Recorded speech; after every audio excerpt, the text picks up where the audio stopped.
hasta 3 mujeres invitadas para estas jornadas. 2. 8. Hasta 8 y al parecer hubo más calabazas que otra cosa. Y le comentaba allí yo que citara a Lope de Vega, que dice algo así como que quien más de 1500 ha escrito creo que Perón merezca. Bueno, es el primer año que no hay mujeres entre los que... La otra es que alguien había pedido la palabra atrás, casi si no importa que pasemos porque se nos hace algo, vale. El siguiente en hablar va a ser Bahía.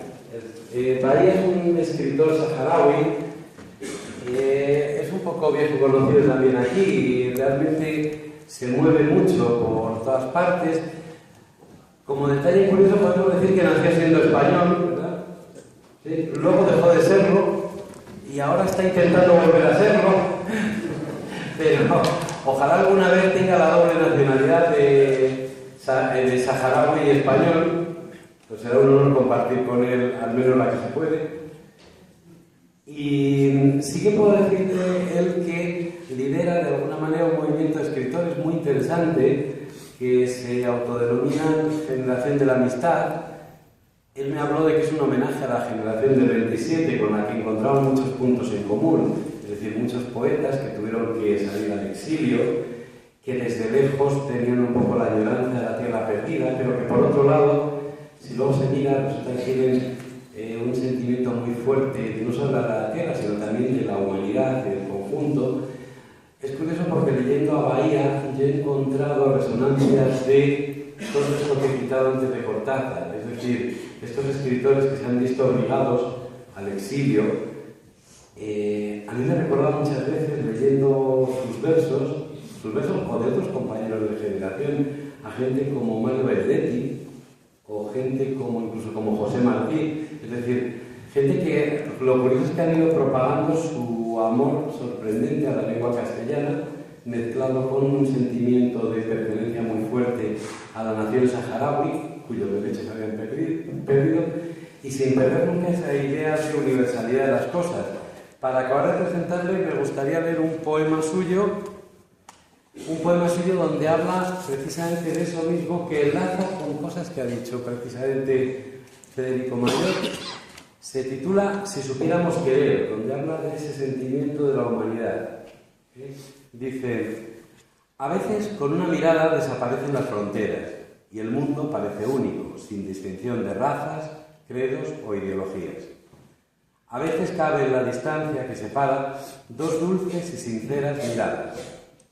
Señor, ¿de primero qué desea? Respondí si se podía pedir de primero un gazpacho mundo. Risas de complicidad aliviaron tal vez su habitual jornada de camarera. Me gustaría que fuera posible para servirte, lo dijo, sería un placer. En ese instante donde las fronteras ya no tienen lugar, creí hablar todos los idiomas. Creí rezar en ermitas, sinagogas, iglesias, mezquitas y templos.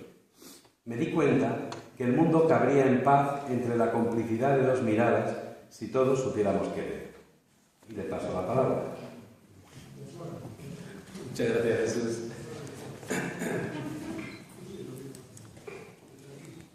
Bueno, pues para limitarme a tiempo, que es oro, para consumir lo que los organizadores han concedido para cada uno de nosotros, pues voy a limitarme a un texto que he escrito y después del texto, bueno, pues me gustaría, bueno, pues también entrar en debate con vosotros, preguntas sobre la temática que he reservado para este encuentro. Antes de empezar, quería agradecer a los organizadores de este notable evento social el haber pensado en invitar a un escritor saharaui. Es un honor para mí estar con vosotros y compartir en este foro temas socioculturales y políticos de interés común. Tal y como han propuesto de forma abierta los diseñadores del programa, hablaré de mis dos últimas obras: El sueño de volver, de la editorial Cantarabia, y Tiris, Rutas literarias, de la editorial Última Línea. Pero primero quería subrayar que me complace enormemente compartir este escenario con grandes figuras del mundo de la cultura y el libro en general. Para ello destaco la presencia del señor Mayor Zaragoza, un referente universal que dirigió la UNESCO y que sigue implicado en muchos proyectos culturales de nuestro mundo. También destaco la participación de otros intelectuales, aunque no están hoy con nosotros, estarán mañana, como el señor Jorge Riechmann, el señor César Rendueles, el señor Víctor San Pedro y el escritor senegalés, mi paisano Mamadou Dia. Y digo mi paisano porque nuestra cultura saharaui se sustenta sobre el trinomio antropológico que nos define como una cultura afroárabe hispana. Y las razones son muchas y clarísimas. Los organizadores nos habéis dejado libre la opción de exponer sobre la reflexión individual de cada conferenciante. Y esto se agradece mucho porque se respira aire de libertad. Esa libertad a la que Don Quijote se refirió cuando se dirigió a su escudero Sancho Panza y le dijo: la libertad, Sancho, es uno de los más preciosos dones que los hombres dieron los cielos. Con ella no pueden igualarse los tesoros que encierra la tierra ni el mar encubre. Por la libertad, así como por la honra, se puede y debe aventurar la vida. Como sabéis, soy natural de la excolonia española, el Sáhara Occidental, actual República Saharaui, Estado africano, miembro pleno de derecho en el seno de la organización regional, la Unión Africana.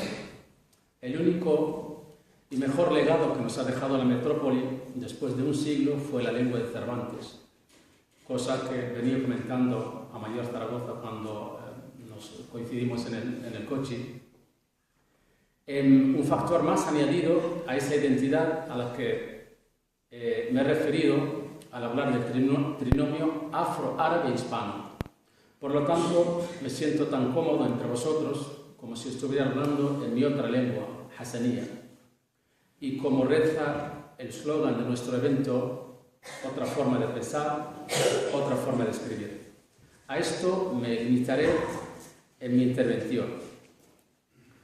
En los principios del inconcluso proceso de escolarización del Sáhara Occidental, yo era un niño que compaginaba el pastoreo de camellos con el colegio. Y estaba muy contento porque estaba en mi tierra.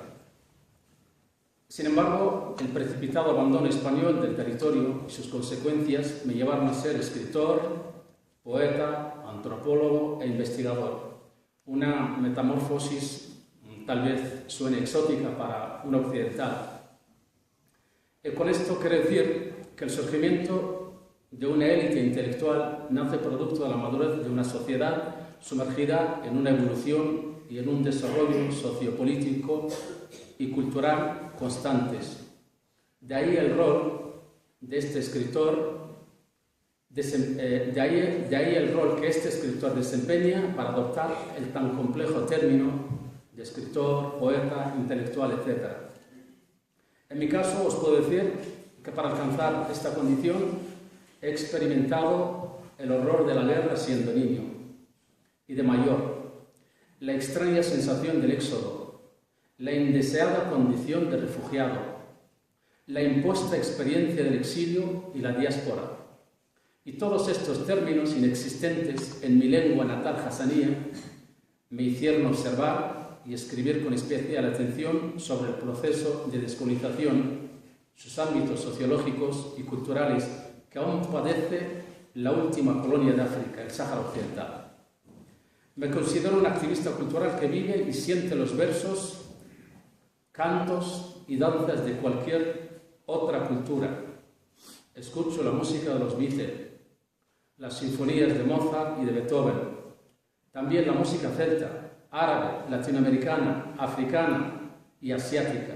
Por eso siempre digo a mis compañeros que soy un beduino universal.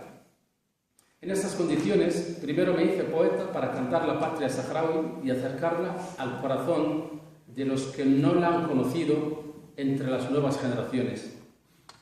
Más tarde, sumergido en el proceso político de esta tierra, que conozco desde los 14 años, sus gestas y epopeyas me llevaron a ser un observador para hablarle al mundo occidental de los avatares históricos, políticos y culturales que se viven en la excolonia española. En esta etapa de mi vida como escritor, investigador, investigando a mi sociedad y su identidad, me hice antropólogo sin darme cuenta que lo había sido de niño, rescatando del olvido los primeros versos escritos en el siglo XII y en los que el primer poeta saharaui, el Hassaniyya, definió propio su entorno geográfico en términos de patria. Repasé en mis obras los periodos del auge literario que ha conocido nuestra literatura en Hassaniyya y en español y sus grandes referentes, desde el siglo XVII al XX. Mis obras son un compendio de retazos de nuestra historia rescatados del olvido, desde las bibliografías humanas y los muchos registros que dejaron expedicionarios españoles, franceses, portugueses y norteamericanos.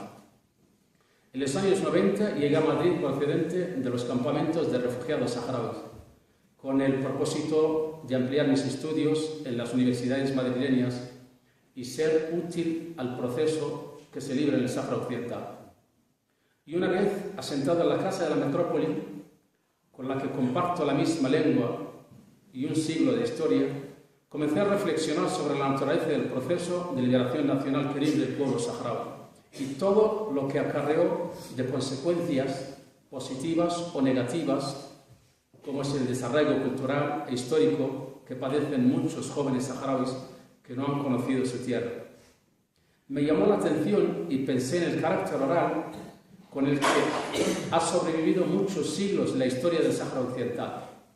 Pensé en los grandes eruditos y sabios que fueron, sin apenas dejarnos publicadas más que las obras de dos referentes de nuestra historia, y aquí cito Sheikh Mohammed Mami y Sheikh Malaini.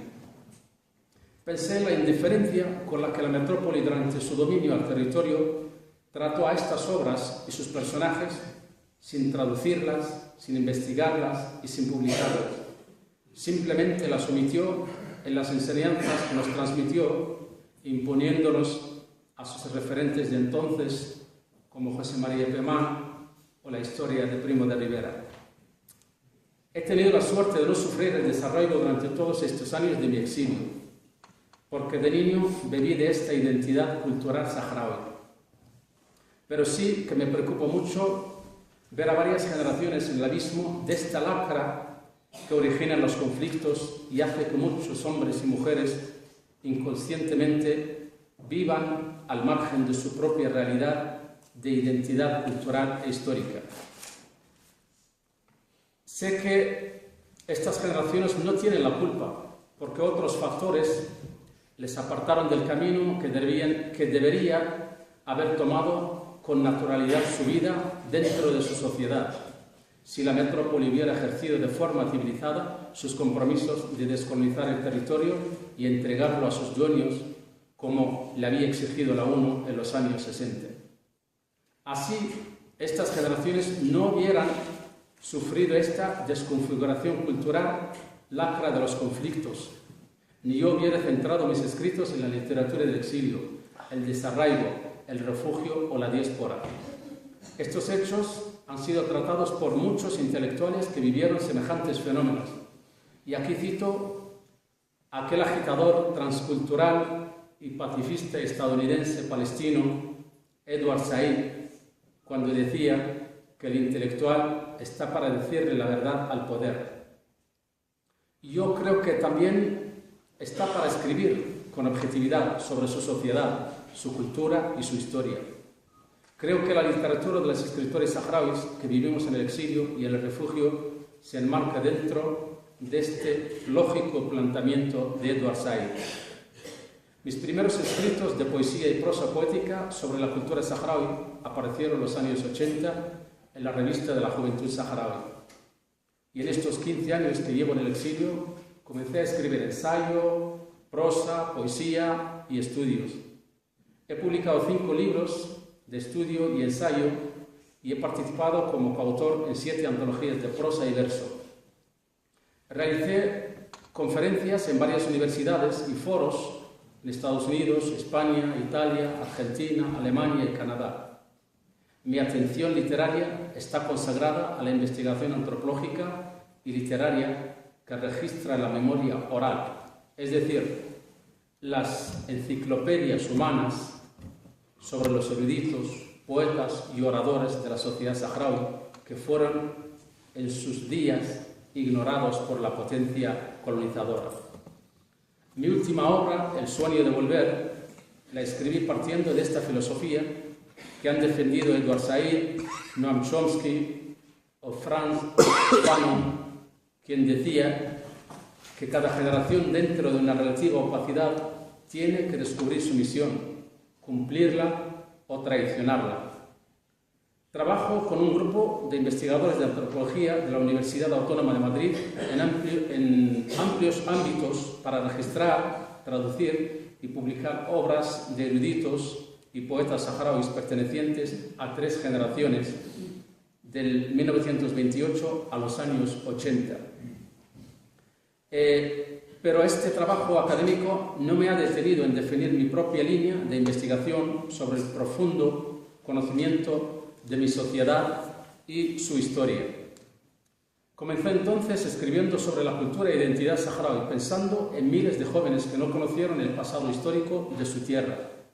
Partí en que estos arrastran un eslabón perdido de su identidad cultural e histórica y centré en este tema mis conferencias en muchas universidades estadounidenses, latinoamericanas y europeas. Indagué sobre este fenómeno del desarraigo que los pueblos de Europa tal vez no conocieron en su historia. Y sobre este fenómeno me detuve pensando en lo que al respecto escribió Pablo Neruda al decir: creo que el hombre debe vivir en su propio país y creo que el desarraigo es para el ser humano una frustración que de una u otra manera atrofia la claridad de su espíritu. Y vuelvo a mi penúltimo libro, con el que intento atenuar entre los jóvenes este fenómeno originado por los conflictos políticos, religiosos, étnicos de nuestro mundo. Sobre mi obra, El sueño de volver, decía el profesor de antropología Juan Ignacio Robles de la Universidad Autónoma de Madrid, con el que trabajo: cuando presentamos en clase sus textos, siempre nos preguntamos si son monografías, ensayos, antropología, literatura, periodismo. Si entendiéramos la antropología como una ciencia social que busca analizar, descubrir el significado que guarda la mirada, la acción, la palabra del otro, un otro nuestro, en este caso el pueblo saharaui, no lo duden, desde esta perspectiva, el sueño de volver es antropología, en tanto en cuanto los relatos, la suma de piezas que como pinceladas van dibujando el autor, nos acerca el significado particular que para esta generación tuvo y tiene determinados elementos simbólicos y materiales de su cultura. Este libro nace a través de mucha investigación, viajes al Sáhara, charlas con poetas, eruditos, personas anónimas de la sociedad y testimonios de aquella primera generación de estudiantes saharauis a la que yo siempre me he referido como la generación del 73 saharaui, que en los años 60 pudo llegar a las universidades de la metrópoli, cursó sus estudios y expolió la conciencia nacional contra el dominio colonial de entonces y dirigir el proceso de liberación nacional saharaui. El libro lo escribí pensando en el eslabón perdido de nuestra historia, un hueco oscuro que llevan en su memoria muchos jóvenes que nacieron en refugio. El libro significa contar a través de vivencias la historia del Sáhara Occidental a muchos que no conocieron esta realidad en detalles. Es un regalo para el movimiento de solidaridad saharaui, para refrescar su vinculación a esta causa de descolonización pendiente en los dossiers de la ONU y que seguirá pesando sobre el Estado español mientras que no se le haya una solución que otorgue al pueblo saharaui su derecho a decidir y recuperar la totalidad de su soberanía. Ya para concluir, me refiero brevemente a mi última obra, Tires, Rutas Literarias, de la editorial Última Línea, obra en la que he vertido 5 años de investigación para culminar su corpus de contenido étnico, literario, histórico. En ella recorro rutas del verso saharaui, donde se ha registrado la historia de nuestra cultura desde el siglo XII al XXI.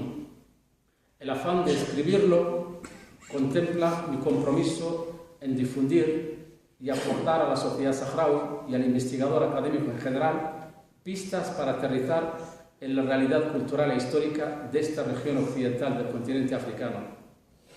Este libro será presentado en la próxima Feria del Libro de Madrid 2015 y os invito a seguir este libro porque os va a llevar a otra historia del Sáhara Occidental que muchos desconocemos dentro del movimiento de solidaridad saharaui, el mundo de la investigación y también muchas generaciones saharauis que arrastran un eslabón perdido de su historia. Y muchísimas gracias.